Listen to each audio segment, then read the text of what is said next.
transferir esos principios en el diseño de proyectos socioculturales y tecnológicos. Utiliza una fundamentación sólida basada en metodologías como la etnografía presencial y digital y la investigación basada en el diseño. Pertenece además al grupo de investigación Medium, especializado en comunicación digital y cultura digital de la Universidad Pompeu Fabra, y fue investigadora junior del proyecto H2020 Transliteracy, que es investigadora principal y coautora de LMS Gamificado Aprendiz, y es coordinadora académica e investigadora principal del proyecto de diseño de juegos de realidad alternativa que ha recibido el Fondo Novus de Tecnológico de Monterrey entre el 2013 y el 2017. Así que es un honor tenerte con nosotras, Noemí. Gracias, gracias, Claudia, Marcela. Así que bueno, y además con ese paisaje, con ese sí, ¿verdad? que has elegido. No, pues aquí perdón por la blusa, porque normalmente con este pequeño sillón se arregla, pero no fue la ocasión. No, nosotros no estamos controlando tecnología acá, así que tranquila, tranquila. Disfruta, queremos solo escucharte. Sí. Bueno, muy bien. Yo creo que para empezar, Noemí, para poder definir un poco las cosas, para que sea más claro para todos, ¿qué es para vos o qué es para ti? Los niños con necesidades especiales. ¿A qué llamamos necesidades especiales? Si nos puedes aclarar un poco el panorama. Ok. Mira, yo más que partir como de una cuestión teórica, les añadiría esto que les dijeron, que pues tengo un hijo con autismo que se llama Andrés, que tiene 10 años, y entonces mi perspectiva tiene que ver con el viaje un poco de ser mamá a pasar a investigar eso ya formalmente, que platicaremos un poco de eso más tarde, pero, y también fui maestra de lengua 6 años en Estados Unidos, entonces ese también es un secreto, como dicen. Estuve ahí en la Western Michigan 2 años y en University of California, San Diego, en posgrado, enseñando español para relaciones internacionales, otros 2. Entonces se los aumento porque eso, como fue hace como 20 años, no lo pongo mucho en mi currículum, pero hoy tiene mucho que ver y esa experiencia hoy le ha regresado mucho a mi vida de madre y de investigador. Entonces, yo diría que desde ahí yo parto que como profesora, como madre, veo a los niños con necesidades educativas especiales como una categoría un poco impuesta precisamente por la educación formal, que tiene estas separaciones y que ha tratado de hacer un esfuerzo por ser inclusiva, ¿no? Entonces, por decir, a ver, no todo el mundo necesita lo mismo.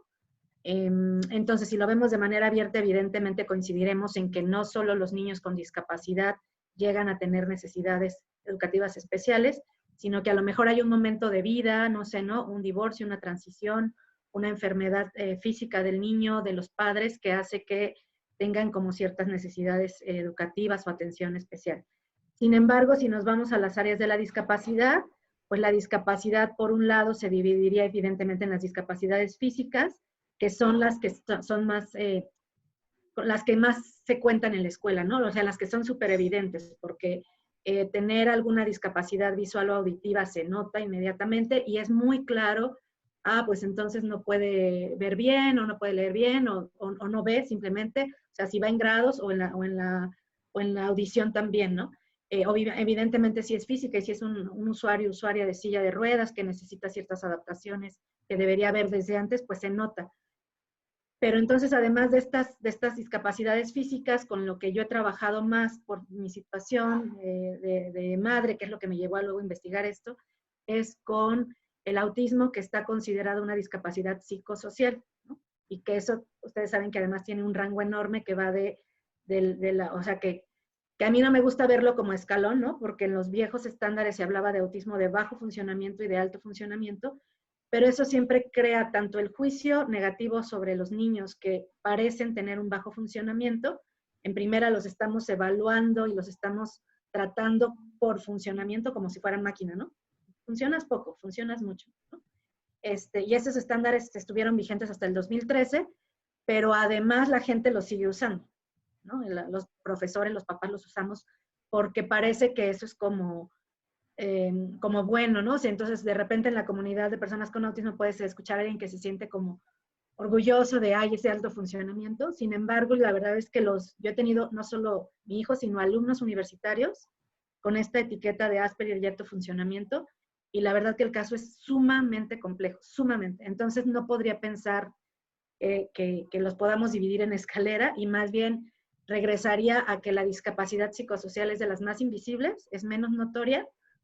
Pondría ahí también el TDAH, ¿no? O sea, que lo mismo, parece no ser tan, pero es muy compleja, que serían como las cuestiones que se llaman discapacidades psicosociales, pero que para mí, ya desde una visión como más de estudios y personal, serían diversidades neurológicas, ¿no? Y por eso también se habla de la neurodiversidad en estos nuevos marcos. Pero añadiría a eso que las problemáticas no siempre son, pues si ve, le ponemos, si no ve, hacemos esto, y si no oye, hacemos esto, porque estoy trabajando ahora con una tesista que tiene, que ella es asistente y profesora deportiva de jóvenes con distrofia muscular de Duchenne, que es totalmente física, pero ellos, ustedes saben que van perdiendo la movilidad desde los 4 años hasta los 25, que normalmente fallecen. O sea, es totalmente física, y además ella dice que como lo que tienen en su cabeza son sumamente listos, y sin embargo suceden muchas cosas de depresión, muchas cosas de autoestima, que tienen un rezago escolar muy fuerte que no tiene que ver con la movilidad, o sea, con la discapacidad como de ser, de no tener movilidad. Y bueno, alguna vez platicando precisamente con Paloma, que hoy nos acompaña, pues hablábamos de cómo las personas con alguna discapacidad auditiva lo sienten más bien una cultura, ¿no? Porque tienen una lengua con que comunicarse. Entonces, aparte de las que hay, está la visión de cómo verlas y de cómo las ve quien las vive, de cómo lo ven los padres, los profesores. Y ahí en todo eso yo pondría el nicho de, bueno, hay cosas que atender, necesidades educativas especiales, reconocerlas como discapacidad y no solo como diversidad, nos da la oportunidad de decir, no, no hay equidad y necesitas más atención y una atención diferente, y yo por eso creo que hay que hablar de discapacidad, pero luego creo que hay que tratar a la persona desde la diversidad, ¿no? Y entonces, pues ahí agruparía ese equilibrio que nos dejaría poner en un niño necesita un aprendizaje personalizado, que lo tome en cuenta y lo valide como persona, tenga discapacidad o no, esté enfermo o no, sea latoso o no, sea diverso. Hay que valorar los diferentes tipos de inteligencia, pero acentuaría que si solo lo dejamos en diversidad, la cuestión de equidad se nos puede escapar de las manos. Marcela, no se te escucha. Creo un poco que nos has respondido el punto siguiente que queríamos un poco preguntarte, si los podrías agrupar, si los agruparías de alguna forma. El otro día estuvimos conversando con Claudia, preparando un poco este encuentro, ¿no?, entre nosotras, que hemos escuchado muchas veces, y quiero que nos expliques un poco qué sentís con eso, cuando escuchamos que dicen niños autistas o niños con autismo, o niños con una dificultad, o niños con problemas, o niños problemáticos. A ver, un poco ese tipo de etiquetas que a mí personalmente no me gustan, pero las sabemos, y sabemos que incluso las instituciones las ponen para poder ellos mismos nivelar o orientarse. ¿Qué nos puedes decir de esto? Mira, fíjate que yo alguna vez escuché así como, o yo uso niños con autismo en esta cuestión de la condición no define al niño, o el niño es más niño que autista, ¿no? Sin embargo, he escuchado a adultos con autismo defender la postura contraria y decir que son autistas y que o sea, su manera de pensar y todo no se puede diferenciar. Y al final he llegado a la conclusión de que no importa tanto, porque lo que siempre se nota es la intención de las personas, ¿no? Es decir, yo puedo entender como madre y como investigadora también que alguien no tenga todas las referencias como de diccionario, que además en España se llama diversidad funcional y es lo que se considera respetuoso, pero yo acabo de criticar la palabra sobre la función, ¿no? Que sea sobre que la palabra indique funcionamiento. Sin embargo, estoy segura que cuando la pusieron querían poner algo positivo. Acá en México mucha gente sigue diciendo capacidades diferentes porque en algún momento se usó para acentuar como esto que era, pues tiene otras capacidades. Y en realidad nosotros todos somos del área del lenguaje y sabemos que el lenguaje significa, por eso ahora tanta la batalla del lenguaje inclusivo en la cuestión de género, y no solo ni siquiera de género femenino y masculino, ¿no? Hay un significado ahí de validar a las personas.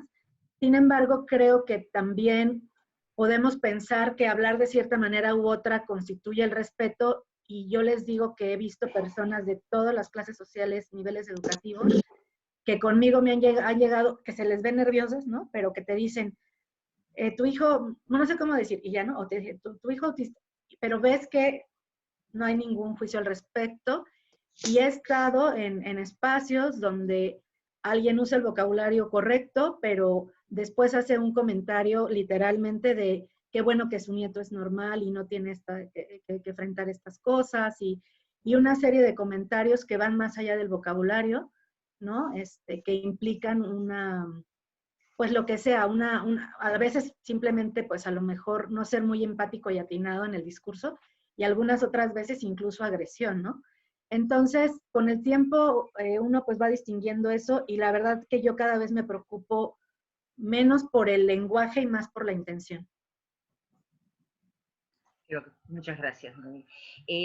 Un poco, a ver, antes de entrar a la parte práctica, que es un poco lo que estamos un poco deseando todos y viendo, porque esto de estrategias del aprendizaje de L, hay personas aquí que vienen del L como nosotros, o sea, la enseñanza del L significa, para el que no lo conozca, español como lengua extranjera, la enseñanza de una lengua como segunda lengua, como lengua extranjera.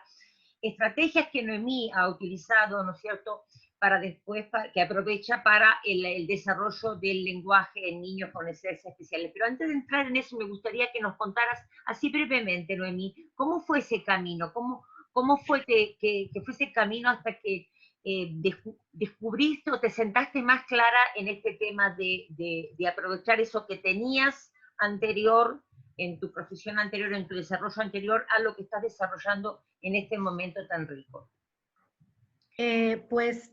Pues fue un viaje como que primero no fue consciente. Yo cuando yo empecé el doctorado, que fue en el 2013, Andrés tenía 3 años y medio, y dudando y todo, agarramos nuestras maletas y nos fuimos a Barcelona, Alex, que es mi pareja, Andrés y yo, con un diagnóstico recién dado 3 o 4 meses antes, ¿no? Entonces dijimos, pues a ver cómo nos va, y nos persinamos y nos fuimos a Barcelona. Bueno, no soy religiosa, entonces nos persinamos, pero nos fuimos a Barcelona así, precisamente incluso con un terapeuta que nos dijo, ustedes no pueden parar su vida, váyanse, ¿no? Y entonces mi tesis es en educación transmedia y en alfabetización digital, y además la verdad que yo amo el iPad, o sea, más que la compu, que el teléfono, pero porque el iPad, yo siendo comunicóloga, me devolvió el poder editar videos fácil y hacer collages y hacer como muchas cosas de producción de manera sencilla, y me empecé a enamorar de las aplicaciones y de la rapidez con la que podía trabajar, y además haciendo un doctorado y creando un niño con tantas necesidades de tiempo completo, pues yo trabajaba a veces en el metro con el iPad, ¿no? Entonces, la usaba tanto para trabajar, hacer trabajo de campo, que de repente Andrés llegaba y me interrumpía, ¿no? Y entonces yo le prestaba el iPad y empecé a bajar aplicaciones, y la verdad es que fue así primero, muy práctico y muy desde la vida diaria. Después también se combinó con la indignación por la exclusión educativa. A veces, bueno, la primera maestra de Andrés y varias han sido maravillosas, inolvidables, y están en mi corazón para siempre, pero también tanto entre terapeutas como entre profesores encontré resistencia, ¿no? Una resistencia que después como maestra, que he tenido alumnos con Asperger, entiendo, pero de repente yo sentía a veces indignación dolorosa, así de alguien que me dijo, ¿cómo quieres que le enseñe a tu hijo a leer o a escribir si no sabe ni trazar como niño de 2 años? Y tenía razón, ¿no? Por un lado me indignó, pero también me dio curiosidad, porque dije, a ver, es que claro, nosotros pensamos que los niños a los 2 hacen esto, a los 3 hacen esto, a los 4 hacen esto, y si tú crees que el niño no puede trazar, menos vas a creer que puede escribir una A. Pero estas cosas hacen que pueda teclear una A, que es un botón. No es un tengo que trazar y tengo que tener el viaje de la motricidad fina y a ver estar acá. Entonces eso empezó a darme la idea de, a ver, si yo estimulo cognitivamente, a lo mejor el desarrollo debería ir así, pero a lo mejor aquí hay saltos, y a lo mejor hay algo que sí se está comprendiendo, pero que no se puede expresar.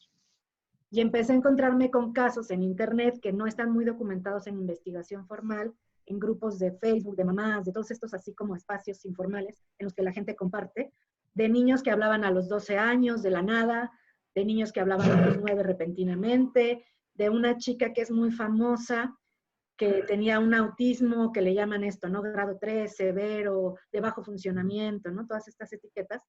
Y ella fue muy famosa porque la sacaron en las noticias de Estados Unidos, cómo empezó de repente un día por un gran dolor de muela a escribir "me duele", sin haberle enseñado nunca a los padres porque pensaban que no podía, pero sí había tenido terapeuta y mucha atención con pictogramas y comunicación alternativa, o sea, no venía de la nada, pero de ahí dio el salto a escribir, ahora sigue sin hablar, tiene 23, 24 años y tiene una comunicación muy compleja con comunicadores que ya hacen cosas muy complejas, ¿no? Que no son así los de velcro, ¿no? Sino que en realidad son bases de datos de miles de palabras, con imágenes, con texto predictivo y muchas cosas. Bueno, ahora los de parálisis cerebral, para gente que no habla, sobre todo pues con parálisis cerebral, pero que por alguna condición no habla, pues traen eye tracking y entonces se puede escribir con los ojos. Para la gente como la que tiene distrofia muscular hay unas cosas así como para soplar y teclear soplando, ¿no?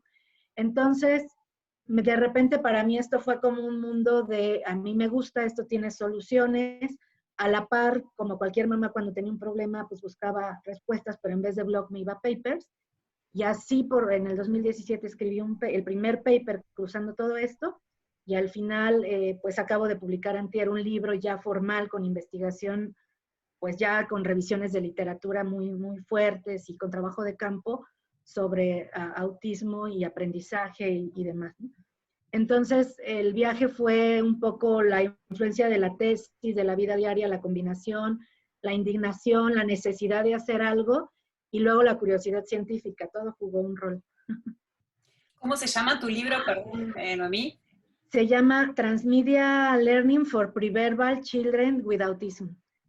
Lo iba a publicar una editorial americana que se echó para atrás en la pandemia, entonces lo publicó una editorial española, pero bueno, yo tengo el compromiso de que para que esto llegue a la gente y llegue a Latinoamérica y a México y demás, pues a hacer divulgación y también hacer productos, cursos, proyectos que tengan que ver con esto para que no se quede en lo académico, ¿no? Entonces ahí podríamos pensar, Noemí, ante esas situaciones que viviste, ante esas realidades que fuiste viendo y los casos que conociste, como investigadora, digamos, como profesional involucrada, comprometida con el tema, ¿qué podrías decirle? ¿Ante qué puntos podrías decirle a un padre o aconsejarle, no sé si usar la palabra consejo, si te gusta o no, recomendar, bueno, hay que consultar a un especialista, hay que empezar a ver qué pasa, porque a mí ese tema de los parámetros lo hablamos varias veces entre vos y yo, que empezamos a hablar a las 4, yo recuerdo siempre que un hijo mío empezó casi a las 4 y otro a los 2 habló bilingüe sin problema, o sea que ese tipo de cosas, bueno, ¿qué pasa? ¿Cómo puedes un poco orientar a la gente que está aquí para cuando consultar? Lo que pasa específicamente con el autismo es que las conductas son sumamente notorias hasta alrededor de los 2.5 años o 3, que el niño se desplaza mucho del crecimiento típico. Y eso pues no, si no tienen más hijos no lo ves hasta que te llaman de la escuela, del preescolar, ¿no? Yo he estado en grupos de enfoque con 13 madres y a todas nos pasó igual, no nos dimos tanto cuenta, excepto las madres que tenían hijos más grandes y que notaban que eso no era un desarrollo típico. En el caso de las que era el primero, o habían pasado muchos años del último hijo, o no había primitos, no se nota. Ya se están haciendo esfuerzos por hacer screenings médicos al año y medio, porque los síntomas sí tienen que ver sobre todo con uso del lenguaje muy atípico o con retraso del lenguaje para lo que se considera la edad, ¿no? El número de palabras y todo esto llama la atención.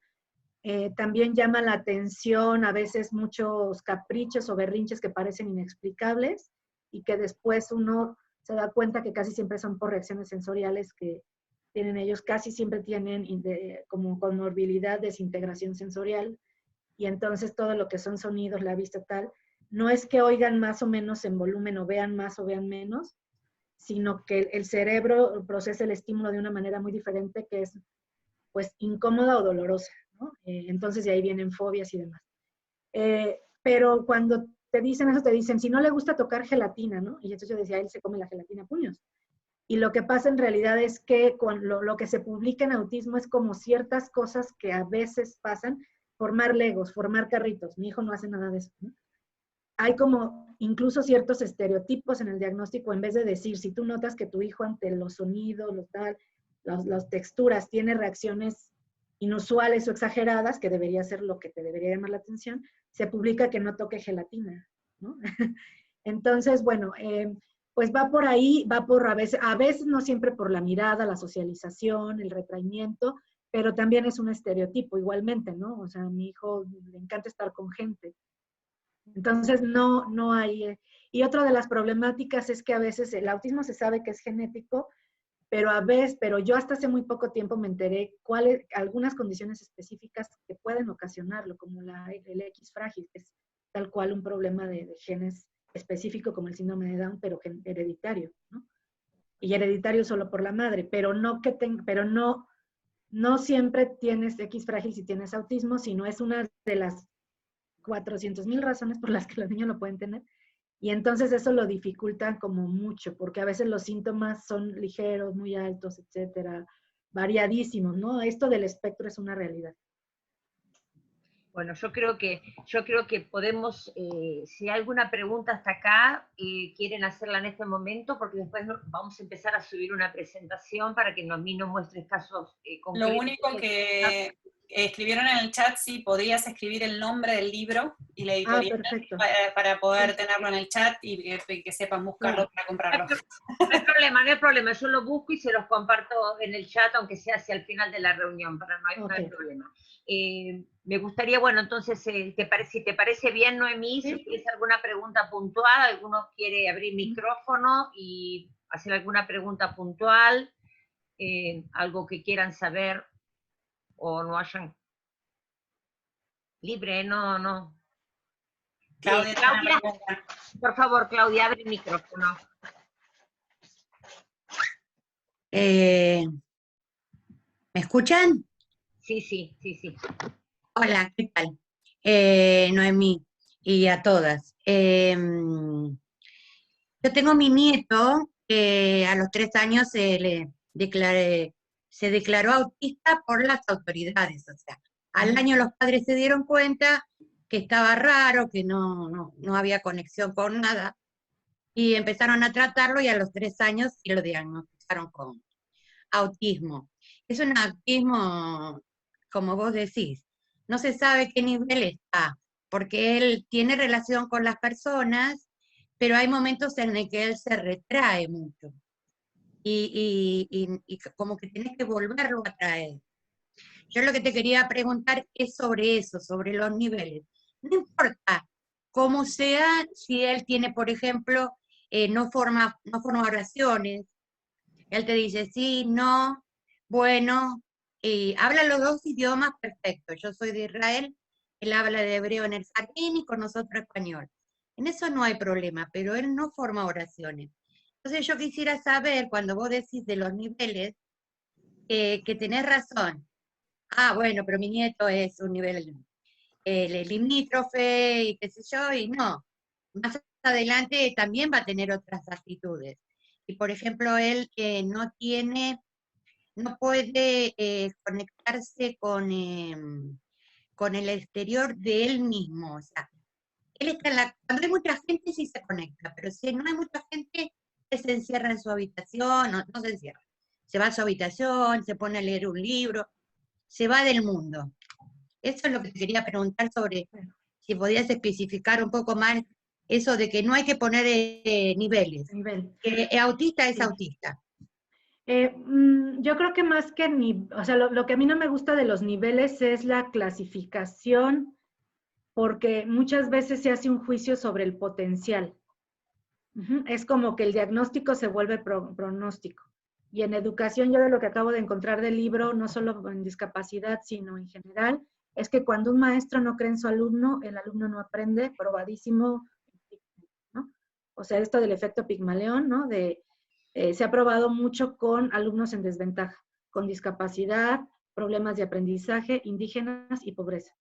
Si nosotros ponemos el juicio de él no puede, no va a poder, porque no creemos que pueda y no le enseñamos, ¿no? La otra cosa sería que el psicoanálisis ha influido muy negativamente, y hay muchos libros sobre la historia social del autismo, que es un poco de lo que yo toco en el primer capítulo del libro, porque ha influido mucho que se crea en el psicoanálisis, en esta idea de no quiere estar con el mundo y se encierra, ¿no? Hay mitos de que las mamás no los amaban, y ese mito fue válido hasta el 1973 como diagnóstico, que seguramente la madre no lo amaba, y como la madre no lo amaba, se había retraído del mundo. Y entonces todavía en Barcelona, que tiene un componente psicoanalítico muy fuerte en las escuelas de psicología, la gente tiene esto porque eso fue lo que le enseñaron sus profesores. Y es muy usual en el mundo creer que el niño se desconecta, ¿no? Y que no quiere estar. Pero muchas veces lo que puede pasar, si hay algo neurológicamente pasa con la socialización, y eso es cierto, no se trata de negarlo, pero yo de la experiencia de todos los niños que he conocido, pues de otras mamás con proyectos y esto, más lo que he leído y la historia del autismo que me leí, en realidad yo creo que muchas veces tiene que ver con que sí les molesta tal cual el sonido, y hay como alguna cosa sobre fobia social, pero que no llega, o sea, que no significa un entonces me retraigo, ¿no? Significa lo que significaría tener un hijo introvertido, que no le gusta ir a fiestas. Y yo prefiero verlo así porque entonces ya no se hace un juicio sobre la persona completa, ¿no? Pero bueno, eso sería lo que, si quieren al final abordamos más, de acuerdo a lo que salga. Muy bien. Bueno, entonces sí, si te parece, Noemí, podríamos empezar a presentar algunos casos concretos, algunos materiales que desarrollaste, recursos, a ver cómo los podemos implementar, y bueno, y después lo que nos quieras compartir. No sé si ya ven la pantalla. ¿La están viendo? ¿Sí? Ok. Bueno, estas nada más las voy a nombrar porque si las explico se nos va una hora, y luego voy a poner ejemplos y las voy a volver a poner a ver si los ejemplos dijeron así se nota. Validar la capacidad y la comunicación multimodal, es decir, los gestos que hace alguien, los movimientos, que te traiga una cosa, que hable, que pronuncie bien o no, que te hable señalando algo con móviles, con un comunicador, con lengua de señas, etc. Ser un comunicador consciente del nivel del aprendiz, eso para los maestros de lengua es clarísimo. Si yo sé que un alumno está aprendiendo la lengua, le hago gestos, le hago movimientos, le digo el círculo, allá, ¿no? Esto. Conectar el aprendizaje de la lengua a intereses y necesidades del aprendiz. O sea, es muy difícil que alguien a quien esto le cuesta lo pueda hacer por currículum, porque toca, si no tiene nada que ver con una necesidad o un interés. Motivar constantemente el lenguaje receptivo a su nivel +1. Esto es lo del andamiaje de Vygotsky de toda la vida, que para los papás es que en la visión constructivista, si un niño está en este nivel, va a aprender si lo retamos y lo estiramos un poco. Si le ponemos un reto hasta acá, no, porque se frustra. Entonces hay que ir encadenando, ¿no? Que el aprendizaje vaya como, no sé esto, doy el salto. Ahora ya sé esto, doy el salto. En la lengua sería igual, y eso requiere para los padres nada más no creer que su hijo siempre es un bebé al que hay que hablarle basiquísimo, porque a lo mejor el niño no desarrolla el lenguaje porque los papás no creen que lo pueda desarrollar, y entonces le hablan como bebé toda su vida, y el niño, si no le hablaran como bebé, aprendería, ¿no? Entonces hay que estimular, ¿no? Hay que decir, y hay que, junto con la validación, pues con eso siempre estamos pensando, ¿no? Por ejemplo, yo cuando quiero meter una palabra compleja digo, Andrés ya entendió que hay la noche y el día, ¿no? Entonces ya le empiezo a decir el atardecer, que es mucho más complejo, pero le enseño físicamente, ¿no? Mira, la luz se pone así, eso se llama el atardecer. Ya se fue el sol, adiós sol. Hola luna, al rato viene la noche, ¿no? Y lo trato de hacer lo más simple posible, pero para que lo entiendan. Y nuevamente esas son estrategias de maestros de lengua, ¿no? Yo en Estados Unidos di español 100 y 101, que eran los 2 primeros niveles del marco europeo, ¿no? Luego ya me tocaba dar los avanzados de los 6, ¿no? Básicos que existen, digamos, o 6 totales, como para decir ya hablas la lengua. Pero por eso les digo que esto me regresó, porque yo me he tenido que volver a alguien que en automático, para que no sea cansado, siempre está pensando así en la comunicación con Andrés. Y es lo que yo más recomendaría a los padres, ¿no? como una conciencia de dónde no lo dejo como bebé y dónde le aumento, pero le hablo a una velocidad, con una cantidad de señas, que me vaya entendiendo y se vaya expandiendo su lenguaje, ¿no? Le voy presentando el mundo. Y en ese sentido es algo muy bonito y muy esperanzador para las familias, porque algo es como cuando los niños dicen, ya empezó a decir por qué, ya dices, no es nada más que digan, sino hay un encanto en presentarle el mundo a una persona. Pero en la discapacidad ese encanto se rompe muchas veces como a los 5 años por la falta de fe en el niño. Ya no habló, ya así va a ser, tiene discapacidad intelectual, tiene retraso. Y entonces, aunque las familias no lo quieran o los maestros, empiezan a dejarlo en ese cajón. Y entonces eso es lo importante, pensar en el potencial del niño y en la posibilidad. Hacer que produzca y participe con poca presión. Algunos niños, yo creo que no solo con autismo, pero en el caso del autismo tienen algo que es que si entienden perfecto que les estás exigiendo una meta, se agobian mucho. Entonces tienen que desasociar aprendizaje de agobio, ¿no? Y de exigencia. Pero luego si no se les exige, no harían absolutamente nada a veces. Entonces son niños que te hacen ser el maestro o padre o madre, terapeuta más creativa del mundo, ¿no?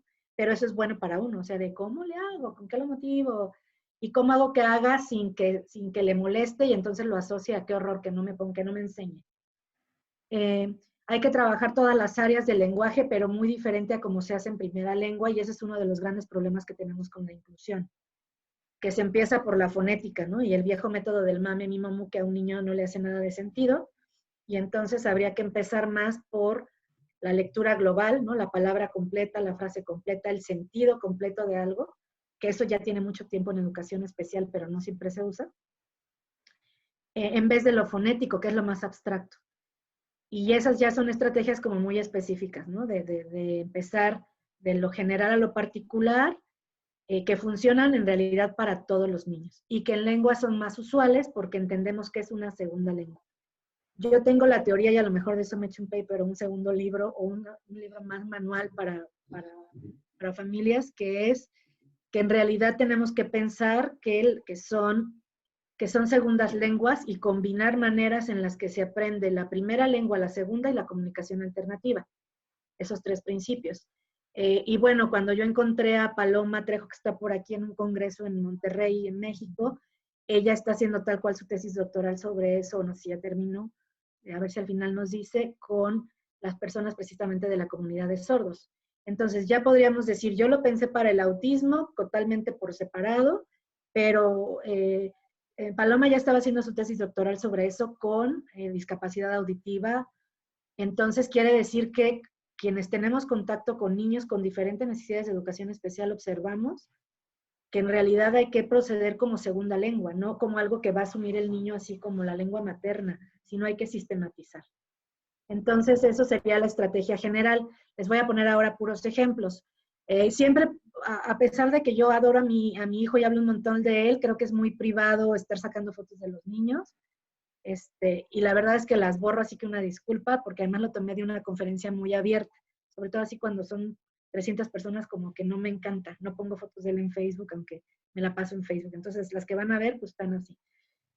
Pero bueno, en esta actividad él simplemente está cocinando, aquí la cuestión es que participe, eso va más allá de la lengua, pero tiene que recogerlo la lengua. El niño tiene que sentir que tiene agencia y que tiene un lugar en la casa, que tiene un lugar en las obligaciones, ¿no?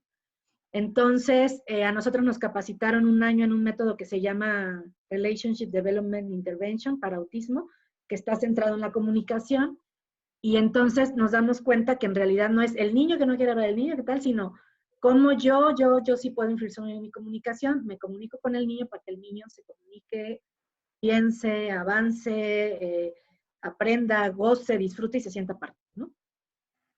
Entonces, pues, por ejemplo, ahí están los turnos, ¿no? Dejarlo participar en vaciar la leche, dejarlo participar en vaciar el otro. Y yo les diría que ahorita él ya, por ejemplo, hace casi todos los pasos del postre solo, que además influye en autonomía, ¿no? Pero aquí el enfoque no está en el pastel, ni en que salga bien. El enfoque está en que él participe. Si el pastel queda crudo, no importa. Y eso es muy importante, y aunque no lo crean, es una de las cosas más difíciles de hacer en casa y en la escuela. Yo he tenido varias maestras como de homeschooling o en escuela y hacen trabajos de manualidades perfectos, que me queda muy claro que están enfatizando que quede bonito para que la mamá lo vea bonito, pero que si quedó tan bonito, mi hijo no tiene esa motricidad fina y no pudo practicar la motricidad fina como yo hubiera querido. Entonces, es muy difícil perder la onda que traemos de la educación del enfoque en el resultado y no en el proceso. ¿Qué pasa aquí? Que comunicarse está padre. Se construye un ritual y una experiencia emotiva y gratificante.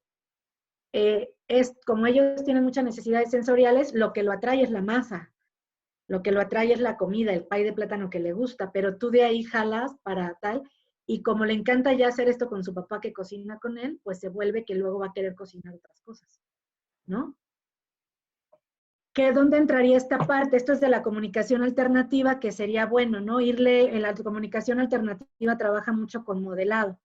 Yo apenas sé, la verdad es que no soy para nada experta en este campo. Es el campo que más me ha gustado de la perspectiva de validar a las personas. Me encantó su perspectiva de las terapéuticas, es la que me gusta, más de todas. Y entonces, bueno, esto sería como hacerle como un campo semántico en lenguas, por eso les digo que se parece mucho. Y entonces, pues ahí se le va modelando, ¿no? Yo y papá hacemos pastel. Los verbos vienen en infinitivo, pero se les modelan ¿cómo se llama? Se les modelan conjugados.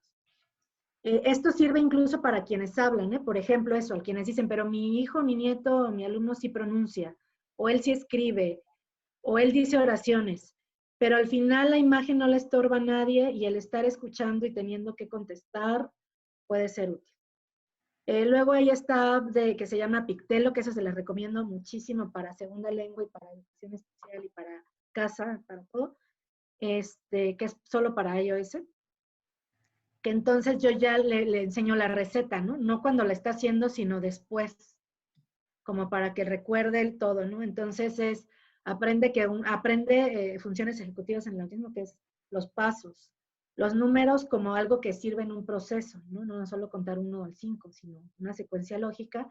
Y esta app tiene voz sintetizada y va leyendo las palabras que yo le pongo. Entonces es como una presentación de PowerPoint, pero en la que él va oyendo y va viendo en verde lo que va diciendo, la palabra que se está leyendo. Entonces, de alguna manera eso hace que se vaya integrando, y entonces yo tengo esta app no solo con cosas de cocina, evidentemente, sino con un viaje al zoológico, ¿no? Con una cosa al parque, con sus recetas favoritas, con alguna cosa que haya hecho la semana pasada, y así voy como trabajando con él. Esa sería una estrategia. La otra es por eso les digo, partir de los intereses y de sus experiencias de vida. Entonces, esto de las pelotas, pues le encanta, y a todos los niños les encanta. Aquí estaba más chiquito, ahorita ya tiene como 3 años más, pero bueno.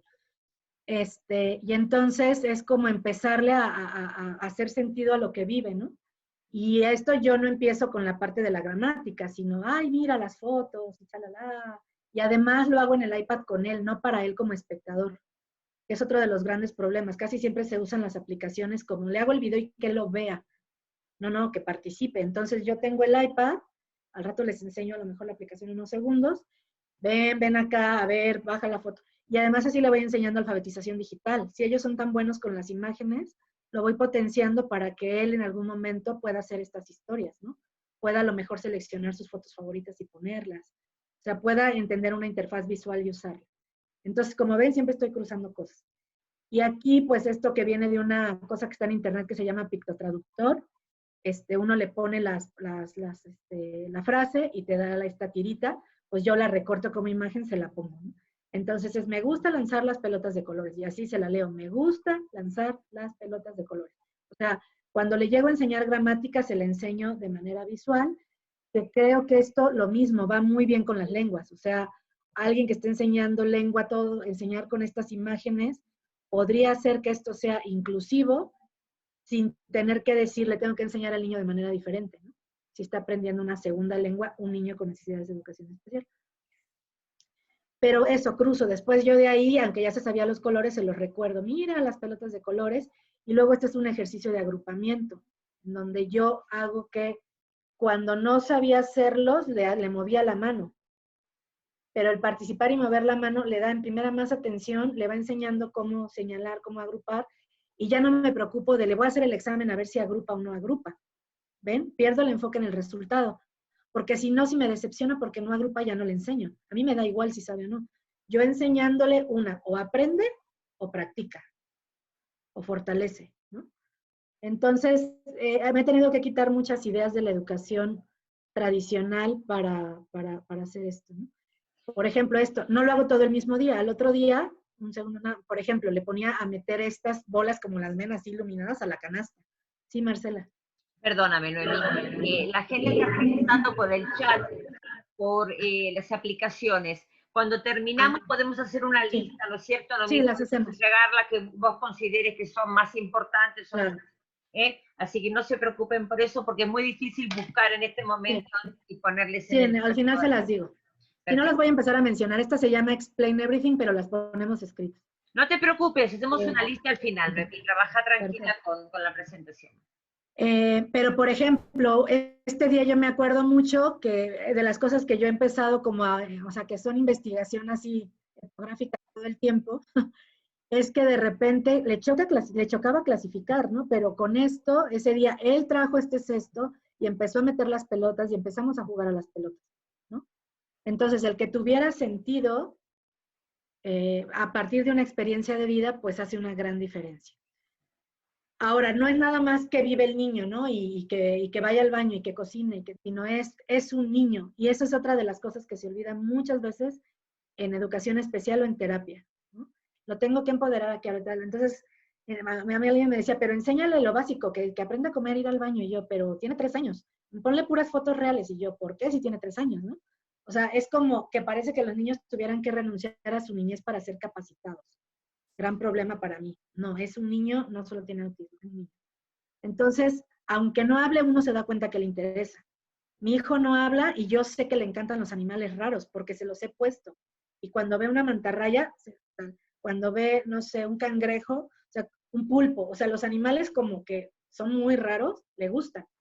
Y yo eso lo supe porque lo veía y lo veía reaccionar y lo tomaba en cuenta, ¿no? Entonces, por ejemplo, los chocolates le gustan, a quien le interesa es la comida, le encantan los M&M's, y estos personajitos dije, a mí me van a servir porque tienen, luego puedo trabajar con emociones, con colores, y ahí están en la red. Entonces, esto es como, por ejemplo, de hecho, a veces que meta para contar, ¿no? Y el contar no sea el típico del libro de cuenta 1, 2, 3, 4 con los puros números, que tenga sentido para él, pues contar así vaciando en las bolsitas, ¿no? Juguetes. Este juguete yo se lo compré porque lanza todo, y entonces yo decía, ¿ya qué hago con él, no? Le dan épocas. Y además le gustan mucho las texturas, entonces dije, este está perfecto. Otra cosa que he hecho, no, pero ese juguete es para 6 meses o 9 meses de edad o 3 años. A mí no me importa. O sea, a mí los juguetes son, ¿para qué le sirve a él? Y no juzgo que él ya tiene más edad o que si le compra ese juguete tiene retraso. O sea, yo lo que digo es, esto me va a dejar que el aventar tenga sentido, le gusta tocar cosas y el muñequito habla. Ya estuvo, lo compro. Es para 3 meses, 6 años o 20 años, me da igual, ¿no? Y entonces, este juguete le gustó muchísimo y entonces ahí empecé a meter el erizo, empecé a hacer que participara en esta app que es como vieron, es mi app campeón, la uso más, pero esta es la consentida. A lo mejor, ¿de qué color lo quieres pintar? Y a elegirlo en la interfaz, aunque no hable, pero que participe. Y lo mismo, si él sabe el rojo, pues lo sabe, pero si no lo sabe, yo le enseño, le digo, ¿te gusta el rojo? Que eso es lo mismo, en lengua lo tienen muy manejado, ¿no? ¿Te gusta el rojo? Y ahora vamos a cambiarlo. ¿Qué otro color te gusta? Y si él pone azul, yo honestamente no sé si sabe y en su mente piensa azul y lo selecciona, o si lo ve y dice, pues pero le doy agencia y entonces yo le digo, el azul, a mí también me encanta, es mi color favorito, ¿no? Eso fue ya hace varios años, luego, no sé, cuentos en YouTube, este es un típico así de 5 minutos, cuando yo empecé de aumentarle el nivel, empecé a ver que él ya entendía narrativas, y entonces empecé con pequeñas historias en vez de pura descripción o una sola escena, ¿no? Pero, y entonces le presento los personajes, en esta le digo los personajes, los lee, se oye búho tal, y luego la idea sería que él jale los nombres, ¿no? O sea, que haga la asociación. De ahí uno puede asociar, ¿no? Por ejemplo, esto es lo que se llama lectura global. Entonces, en vez de que esto se hace mucho con velcro en muchas escuelas. Yo lo vi en la escuela de educación especial de mi hijo, que es muy buena, bueno, la que estaba antes de la pandemia, y los ponen a hacer con velcro esto, pero aquí pues es más rápido. Y es jalar o sea, esta es la lectura global. En vez de la E, empiezas por elefante y lo vas asociando. Y luego esta sería la parte ya del trazo, ¿no? Si se fijan, siempre empezamos al revés, en educación de primera lengua. Pero eso no le dejaría para nada hacer el viaje a un niño que tiene autismo al menos, y estoy segura que podría ser parecido en otros casos, aunque evidentemente niños con alguna discapacidad visual o auditiva, pues habría que hacer un viaje completamente diferente, que yo no les sé decir, pero que por eso pues hay trabajos como los que están haciendo otras personas, entre ellas Paloma, que ya mencioné. Y luego yo digo, ¿cómo le abro el mundo? Pues le encuentro un cuento donde salga un erizo y ya no solo un erizo, sino otros personajes, o como trabajamos la E, pues uno de elefantes, o asociar, y entonces el mundo se va ampliando. Yo les podría decir que o sea, tengo evidencia tangible, no sé si medible a nivel como científico cuantitativo, pero por supuesto que el lenguaje receptivo de Andrés es esto lo que ha constituido, le ha dado sentido en su vida, le ha dado pertenencia, le ha dado participación. Sin embargo, no habla y no sé si va a hablar o no, pero a mí, por un lado, ya me tranquiliza todo lo que él lo veo ser feliz, entender y tal, por haber trabajado tan disciplinadamente con esto toda su vida, desde los 3 años hasta ahora que tiene 10, ni tan crean que así de le doy 1 hora diario, ¿no? Así de que tenía 5 minutos y jugando y no en orden y no por primero las vocales, o esto es de 3er grado de kinder y esto es de... No, súper desordenado, basado en sus intereses, pero al final, un día a los 8 años, en el mercado empezamos a decirle, pásanos esto, pásanos lo otro, pásanos, y todo nos lo pasaba. Y empezamos a ver que apagaba la luz y empezamos a ver que no solo reaccionaba a las instrucciones, que nos traía algo para compartir, que si quería un huevo nos traía el huevo para que se lo hiciéramos, pero fueron años, ¿no? Entonces, si uno cree que esto es de, el niño aprende en 2 días, no. Lo mismo dicen los especialistas de comunicación alternativa, que hay que modelar años, y lo que pasa es que luego falta la disciplina, el tiempo, o la gente se desmotiva, sobre todo por lo que les digo, dices, no, ya no va a aprender, tiene retraso. Entonces hay que tener mucho cuidado con eso. Esta es otra vez la de experiencias de su vida. El abuelo lanza la pelota. Esta al rato les enseño pero aquí él tenía fobia a los perros, que la hemos ido trabajando con muñecos de peluche, con no sé qué, y ya los puede ver, y yo creo que pronto podrá tener uno. Y este es el perro de su abuelo, entonces le encanta ver la historia, aunque cuando vamos a su casa todavía se esconde si está el perro. Pero ahí vamos. Pero le encanta ver este video. Aquí nada más puse esta imagen porque se ve cómo la va leyendo la palabra específica. Y luego yo tomé del comunicador la palabra que tiene este signo para que trabaje con un signo casi siempre siendo el mismo, pero se relaciona a la acción. Le puse los verbos patear, lanzar y tal. En la comunicación alternativa dicen que uno debería enseñar mucho más verbos que sustantivos y otras palabras esenciales, porque en realidad con eso los niños con 400 palabras podrían decir todo, lo del día a día. Entonces, yo, por ejemplo, dije, pues le he regado porque siempre, enseñaba más sustantivos. Ya eso lo descubrí hace meses, entonces imagínense, pero bueno, ya le estoy enseñando. Entonces, esto es, por ejemplo, lectura global, ¿no? Un ejercicio donde yo lo que hago es que él agrupe con pero primero se los modelé y enseñé, ¿no? Así de, ¿cuáles? No, si no es exámenes. Te los enseño, te emociono, juegas con la pelota, te enseño los verbos, y luego ya esto. Gramática visual, ¿no? Un poco así como el niño lanza la pelota al perro, ¿no? El comunicador, por eso lo multimodal es como, no sé, ella patea la pelota, y cosas muy pequeñas porque apenas vamos a empezar con el comunicador, cosa de lo que yo me arrepiento. Cuando me dieron el diagnóstico, 2 terapeutas me dijeron, no, él tiene un poco de lenguaje, mira que se sabe los números, que completa las canciones, que si tú le pones un comunicador no va a hablar, y eso les va a dar mucho miedo a los padres. Y las investigaciones recientes dicen que no, por lo que les digo, estás estimulando lenguaje multimodal, con imágenes, pero esto no va a hacer que el niño, si puede hablar, no lo haga. Entonces yo busqué, y había un sistema PECS que no me gustaba, porque era como pensar en el niño que solo va a poder comunicar 2 cosas, y no me gustó el sistema y no se lo puse, y sigo pensando eso de ese sistema. pero hasta que encontré comunicadores mucho más potentes y el campo de la comunicación alternativa y tomé un curso, me di cuenta que si se le hubiera enseñado esto a los 3 años, con puro modelado igual, modelar sin exigir producción, estaríamos en otro lado, pero bueno, estamos empezando hace muy poco, pero estamos empezando con esto, y creo que todo lo que hemos hecho antes pues es la base. Nosotros le hemos modelado siempre, pero no con comunicador. Y pasaría específicamente a decir, bueno, sí hay unas cosas de lectoescritura y lengua como que tengo agrupadas, algunas son las que ya les enseñé, pero no creo que sea siempre buena idea agruparlas solo como, si enseño lengua tengo que usar tal app, porque además los niños distinguen, y en cuanto lo sienten tarea, híjole, bueno, al menos el mío, no. Este es un ejemplo de una app que, por ejemplo, a mí me cuesta mucho que él trace, él sigue teniendo el trazo de raya, o sea, y de raya horizontal, medio inclinada vertical, pero no circular. O sea, no puede hacer esto con la muñeca aún. Imagínense si yo me hubiera quedado pensando eso que me dijo una maestra de no le puedo enseñar a escribir y leer y nada de lenguaje hasta que escriba. Pues a la fecha no le había enseñado nada en la vida de lenguaje. ¿Sí? Entonces, las aplicaciones lo que permiten es que pueden trazar en grandote, ¿no? Si mi iPad no es Pro, pero si es un iPad Pro, pues o en pizarrón, pero además ellos a veces a lo mejor se les dificulta agarrar el lápiz, pero esto es con el dedo. Entonces, si es grande y con el dedo facilita, número 1, en el móvil directo. Pero además esta vez maravillosa porque tiene un sonidito precioso, súper sensorial, y nunca le ha gustado trazar y ahora está feliz trazando. Entonces, bueno, esta es para trazado.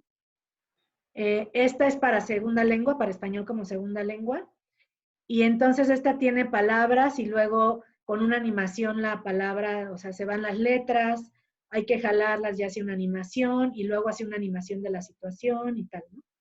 Entonces yo, si se fijan, jalo de apps no especializadas para autismo, sino apps que me sirvan, sean para autismo, no sean para autismo, sean para educación especial, sean para lengua extranjera, lectoescritura regular, y voy seleccionando por lo que me sirve, ¿no? Y entonces, bueno, esta sería tal. Regreso a estas estrategias que ya más que repetir, creo que o espero que se hayan observado. Y más bien creo que sería, podemos hacer 2 cosas, ¿no? Una pregunta, ponemos los nombres por aquí del libro, de las aplicaciones como me preguntaron, o podríamos conectarnos un poco con el iPad para enseñar, pero por la hora creo que digo, yo no tengo problema del horario, pero a lo mejor la gente que está por aquí sí, así que realmente más bien quedo a lo que ustedes quieran. Mira, a ver, Noemí, ¿qué te parece? A ver, Claudia, estás acá también conmigo, a ver qué te parece a vos. No sé, tiempo, llegamos a la hora, ya estamos en 1 hora y 4 minutos, aunque empezamos un poquitín más tarde, pero bueno, estamos en la hora. Pienso que quizás si quieren hacer alguna pregunta o con respecto a los nombres de las aplicaciones, no hay sentido. Cuando nosotros terminemos, ordenamos una lista y las personas que participaron y se inscribieron, Noemí lo que nos facilite, nosotros se lo facilitamos a ustedes, así que no hay... Van a llegar por mail, a eso se refiere Marcela. Claro, no se preocupe, porque esta información, la de las aplicaciones y demás cosas, las podemos mandar por mail, no es ninguna cosa. A mí me parece importante que por ahí la gente pueda hacer alguna pregunta. Exactamente, que puedan preguntar alguna cosa más concreta que hayan visto, que les interese conocer o desarrollar.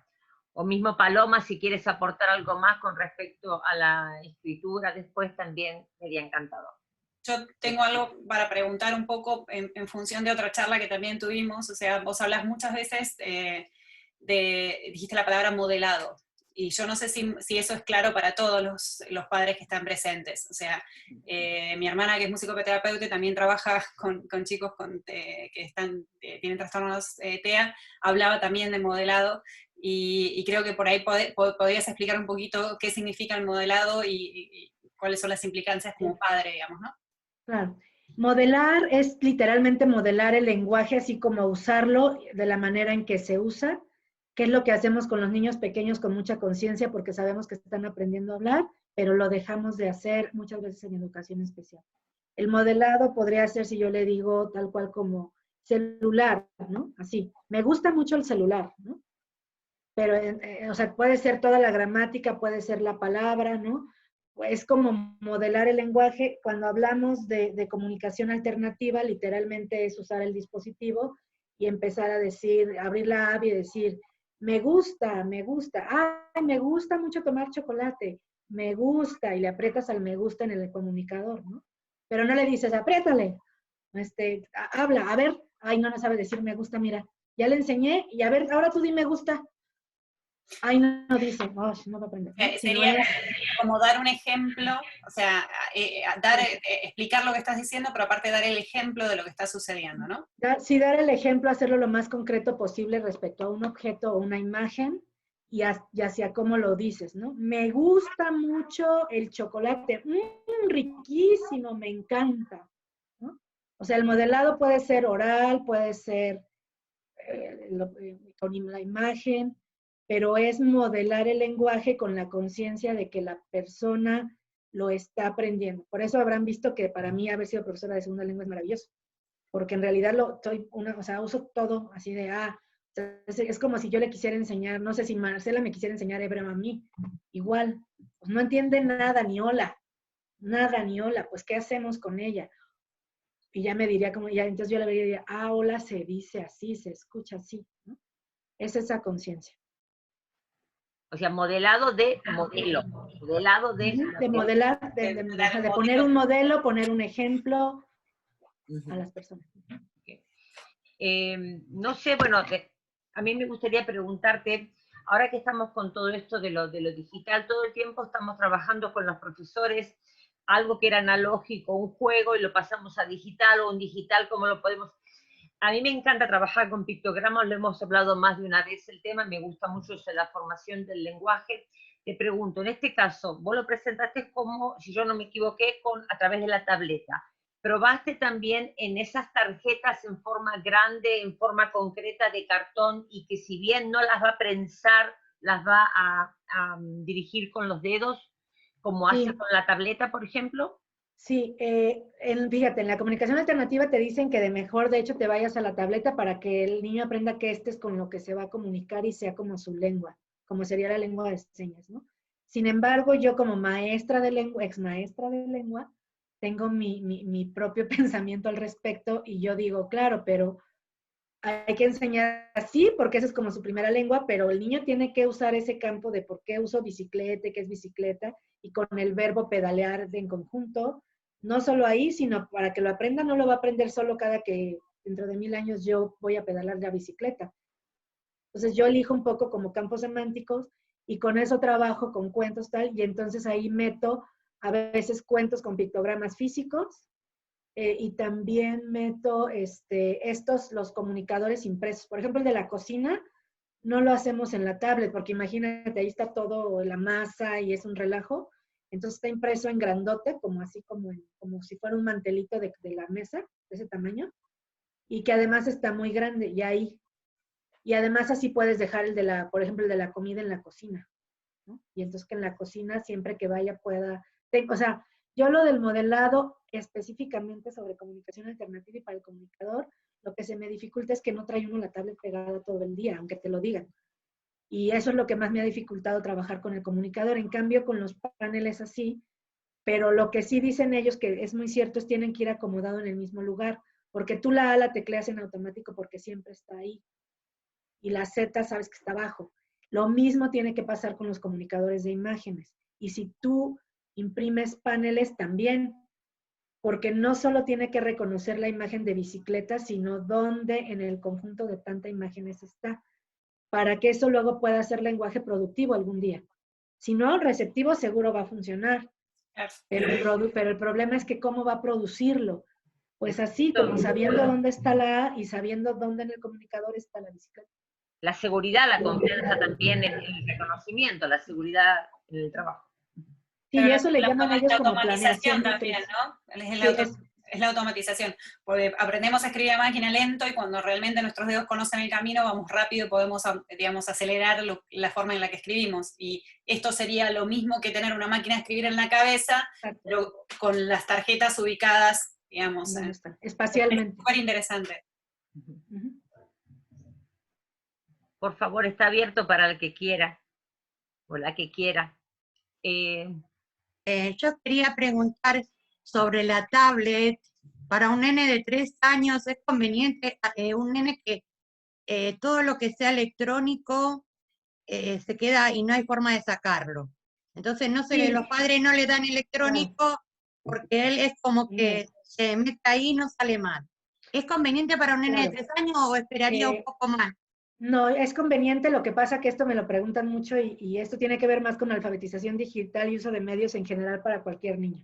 Hay temores sobre el uso de medios y hay que aplicar lo mismo. Uno, el niño no tiene por qué tener todo el día la tableta, pero cualquier niño. Entonces, si se le ponen reglas y tiempos, hay que cuidarlo. Dos, yo no se lo dejo solo siempre, pero lo uso para jugar con él. Entonces, si yo juego un memorama aquí, es como jugar un memorama donde no está yéndose a aislarse porque está jugando conmigo. ¿Eso qué implica para los papás, abuelos, terapeutas y profesores? Tiempo. Es decir, sí está bien porque la verdad es que los papás y mamás de niños cuidamos, en parálisis cerebral el promedio es 14 horas por día de cuidado, ¿no? Entonces, en discapacidad, pues sí, o sea, mi hijo tiene 10 años y tiene la autonomía como de un niño de 3, y lo mismo, sin hacer juicios de su inteligencia, simplemente tiene un cuerpo súper rápido, pero si ve una ventana abierta y le da curiosidad y está en un segundo piso, se va a salir y va a decir a ver qué hay aquí, ¿no? Entonces, como requieren ese nivel de cuidado, yo no diría que no hagamos nada que los entretenga, porque, o si no, cuando vivimos los padres. Sin embargo, hay que cuidar el equilibrio de, el juicio es que esto los aísla, pero porque se lo dejas y ahí lo dejas que lo use él. ¿Cómo haces que esto sea para los dos? Uno. ¿Cómo haces que sea un juego donde yo intervengo, tú intervienes? Dos, ¿qué reglas pongo de cuándo uso esto? Y en el caso específico de los comunicadores, lo que recomiendan los expertos de comunicación alternativa es un dispositivo específico para el comunicador, separado de donde juegas y donde ves cosas. O sea, decir, si tú tienes tu teléfono para YouTube o tu tele en tu casa, o tu mamá te deja ver en su iPad o en su teléfono jueguitos, es una cosa, pero si es para comunicador, el dispositivo es exclusivo para el comunicador. Araceli, ¿querías preguntar vos? Araceli. Sí, a ver, micrófono, por favor. Hola, cuando uno tiene niños pequeños y tiene 2 idiomas en casa, siempre pasa por una revisión del desarrollo del niño. Y siempre uno siempre siente la presión de que todavía no habla, todavía no sabe ese número de palabras. ¿Cuándo uno se puede dar cuenta como mamá de niños bilingüe que sí es el idioma de herencia que influye en el retraso o de repente hay un retraso más? Fíjate que no lo sé con claridad, pero ahí te recomendaría sí acudir a la gente de comunicación alternativa. Hay un grupo en Facebook que se llama Assistive Wear, familias o algo así, y está abierto para las familias que usan los comunicadores de esa marca, que es el de Proloquo Hugo, que es bueno, que no es el único bueno. Pero ellos son muy buenos moderando y ponen mucho material, la verdad que lo hacen muy bien. Y ellos, hay muchísimos ejemplos y muchas familias que tienen hijos bilingües. Y entonces lo que dicen es que en general el desarrollo más o menos es como igual, y el niño, a pesar de que sea con comunicador, puede cambiar en las 2 lenguas. O sea, que más o menos tiene el desarrollo del lenguaje igual. Eso es lo que yo he oído. Es como un poco de lo de alguien que a mí me extraña, pero es verdad. Es decir, puedes tener autismo y hablar poco, pero eres bilingüe, o sea, en las dos es como yo creo que una cosa neurológica que no se afecta por eso, sino que lo que afecta en el lenguaje y en el autismo es otra. Me parece importante hablar sobre el tema de bilingüismo en el sentido de que el hecho de ser bilingüe no implica que un retraso en el habla. Hay un mito muy grande con el tema de que los chicos bilingües aprenden a hablar más tarde o que tienen más dificultades para aprender a hablar. No es cierto. Son chicos como todos los otros chicos, con todas las dificultades o menos dificultades de las que tiene un monolingüe, y cada chico es distinto. Entonces, el problema es cuando se ponen esas topes de decir, a los 2 años tienen que decir tantas palabras, a los 3 años tienen que decir tantas palabras. Depende mucho de cada chico, depende mucho de la situación en la que está, depende mucho de la estimulación que tiene alrededor, depende mucho de las posibilidades de cada uno. Entonces, por supuesto que hay trastornos y hay que ir mirando y hay que consultar a un pediatra en el momento que... yo lo que siempre digo es, una mamá que siente que algo no está bien, tiene que ir al médico y averiguar qué es lo que está pasando. no importa qué edad tenga el chico. Yo creo que como madre siempre tenemos que escuchar lo que digamos, nuestro estómago nos está diciendo. Pero no porque sea bilingüe, eso va a generar algún tipo de trastorno. O sea, eso me parece que es importante decirlo. Bueno, yo quisiera decir también como mamá de 4 bilingües y que me dedico a la enseñanza de castellano en lo que yo considero aulas realmente inclusivas y trabajo mucho con chicos Asperger. Lo que yo quisiera decir sobre este tema es que mi recomendación es cuando llevas al chico por primera vez a un pediatra, hacerle saber al pediatra que en tu casa se hablan las 2 lenguas. Claro, sí. Es lo que me pasó a mí con el primero. Y él, mucho antes de que Robert cumpliera 1 año, me dijo, mira, esta es la situación. Va a aprender a hablar las 2 lenguas al mismo tiempo. Puede ser que haya un retraso en el momento en que empiece a hablar, pero cuando empiece a hablar, va a hablar perfectamente las 2 lenguas, obviamente siempre atendiendo a la edad. Entonces, mi recomendación es, hagan saber al pediatra cuando van a las visitas regulares que en su casa se hablan las 2 lenguas. Entonces, el pediatra podrá ir viendo, a medida que el chico vaya desarrollándose, bueno, si hay algún problema o no hay algún problema, pero teniendo esa información de primera mano.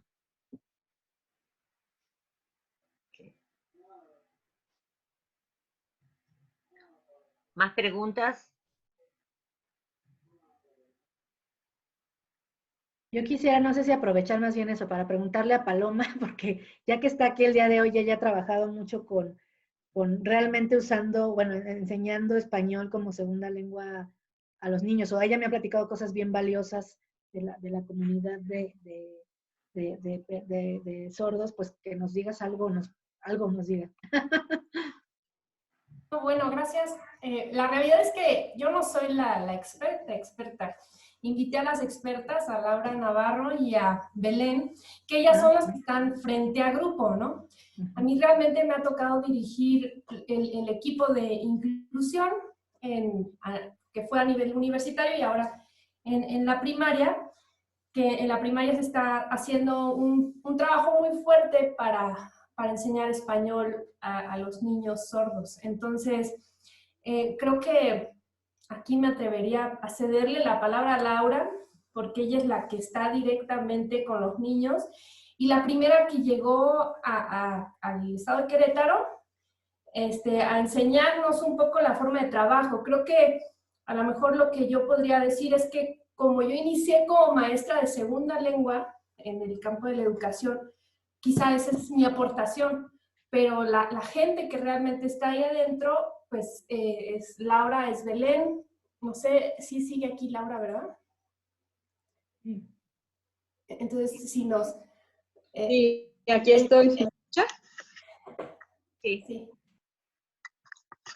¿Sí, me escucha? Sí. Sí. Ok. Gracias, Paloma, y bueno, muy interesante la plática. En realidad me ha dado muchos elementos para trabajar, ¿no?, con los niños. Efectivamente, como dice Paloma, estamos trabajando con niños sordos, que en su mayoría son usuarios de la lengua de señas. En este sentido, pues podemos hablar también de niños bilingües, porque efectivamente dentro de sus casas se habla las 2 lenguas. Muchas veces predomina más la lengua oral, obviamente, porque los papás a veces pues se niegan a que su hijo sea sordo y tienen la ilusión y muchas expectativas de que el niño oralice. Pero también los padres se han dado cuenta de que la lengua de señas, como una lengua natural, les permite acceder a conceptos, están creando lenguaje y después será más fácil utilizar el español de la forma hablada para aquellos que sí tienen la capacidad o las posibilidades, pues también económicas, ¿no? Sin embargo, sí estamos trabajando en esta parte de la enseñanza del español escrito como segunda lengua. Efectivamente es un proyecto que les abre muchas puertas a los alumnos sordos y pues básicamente como las estrategias que hemos estado utilizando es partir de la comprensión de la primera lengua, que sería la lengua de señas mexicana en este caso, Algunos niños han llegado sin lengua de señas o semilingües, como los nombra el doctor Boris Friedman, que no se pueden comunicar ni en una lengua ni en otra. Entonces, precisamente por eso el primer año de la primaria, ellos tienen una inmersión total a la consolidación, incluso aprendizaje, podríamos decir, de la lengua de señas, ya que en casa, como bien decía, por tener padres que son oyentes, pues no dominan la lengua de señas. Y una vez que ha pasado este primer año de inmersión, ellos inician el proceso del aprendizaje en la segunda lengua, que es el español escrito, y pues hemos notado unos avances muy significativos. Ahora, algo que comentaban ahorita en la charla, tenemos niños sordos que efectivamente no son solamente sordos, sino que tienen a lo mejor no sé, como un retraso en el aprendizaje, una situación neurológica, y entonces toda esta parte que nos compartes de los pictogramas, es muy interesante porque yo no lo había visto así, yo solamente como que veía dibujos, pero qué interesante esto de ir creando el lenguaje a través de todas estas estrategias. Ahorita tenemos grupo de 4º año de primaria que tienen ya un considerable vocabulario en español escrito, que también partimos muchas veces de imágenes, de videos, es como lo que más utilizamos. Y bueno, pues estamos trabajando con textos que están exclusivamente editados para la enseñanza del español como segunda lengua, que son los libros de Lola y Leo, lindísimos. Y en el programa que está haciendo Paloma de su doctorado, hubo también unas aplicaciones que ella pudo trabajar con los niños y ha resultado muy interesante. En realidad los sordos son muy, muy visuales, muy visuales. Aquí yo el único detalle que señalo con los niños sordos o las personas sordas en general es que la lengua de señas es ágrafa, es visogestual. Entonces a la hora de pasarlo a un cuaderno con una estructura gramatical del español que aparte de todo es una lengua bastante rica y compleja, pues ahí es en donde las personas sordas, los niños sordos, tienen las dificultades en la gramática, porque estamos pasando de una lengua visogestual a una que es plana, es escrita y tiene una gramática completamente diferente.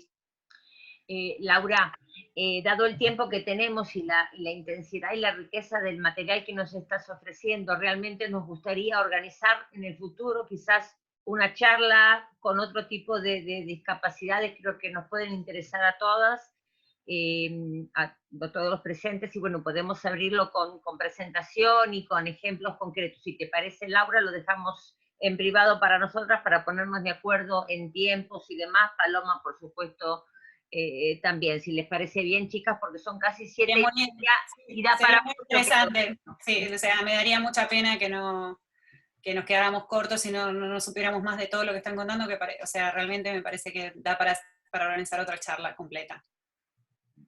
Perfecto. Gracias por el aporte, realmente fue una sorpresa esta, así que, bueno, para mí que estuvieran presentes, así que, bueno, muchas gracias a las dos, Belén también, por haberse sumado a este rinconcito nuestro.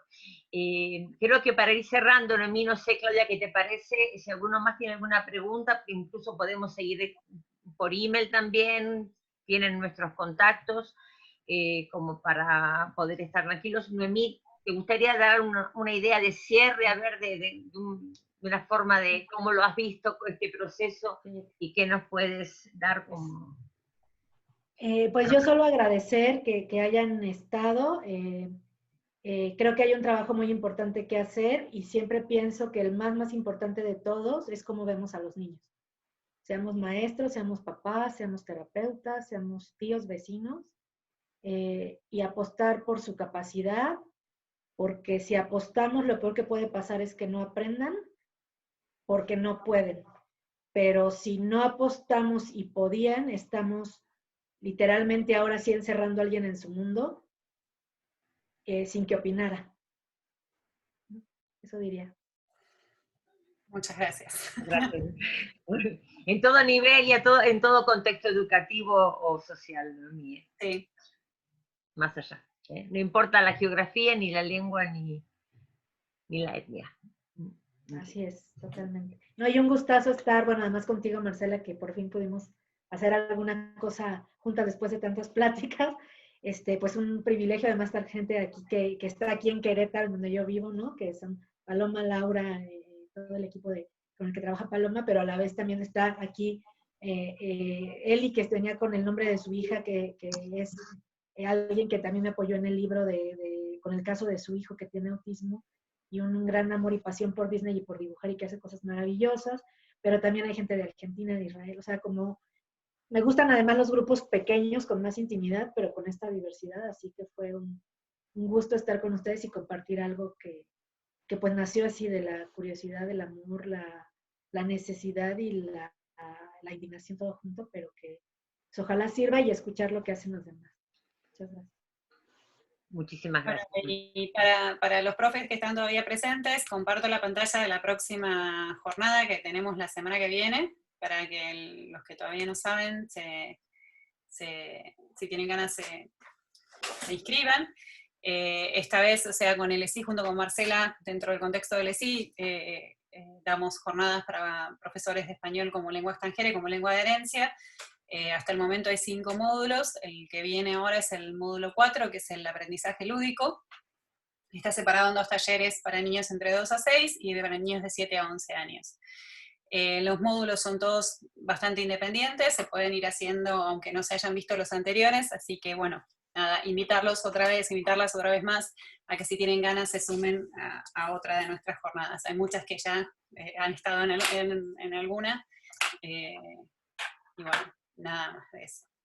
Y la próxima charla para padres es el 19, ¿eh? El 19 para bilingüismo, identidad. ¿Quién era? Araceli, vamos a hablar un poco más sobre esos mitos y esas cuestiones de el bilingüismo y multilingüismo y la relación entre el desarrollo de la lengua. Bueno, muchas gracias a todos, un orgullo que estuvieran presentes acá con nosotras, chicas, y Noemí, sin palabras. Muchísimas gracias. Gracias a todas. Buenas tardes, buenas noches, buenos días. Sí, eso es cierto. No sé, para aquí ya la cena. Bueno, hasta luego. Muchas gracias, hasta pronto. Gracias. Hasta pronto.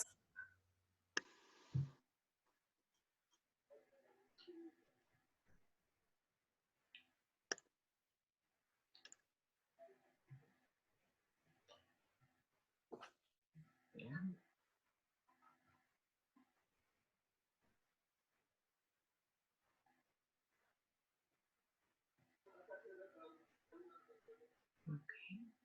Paro.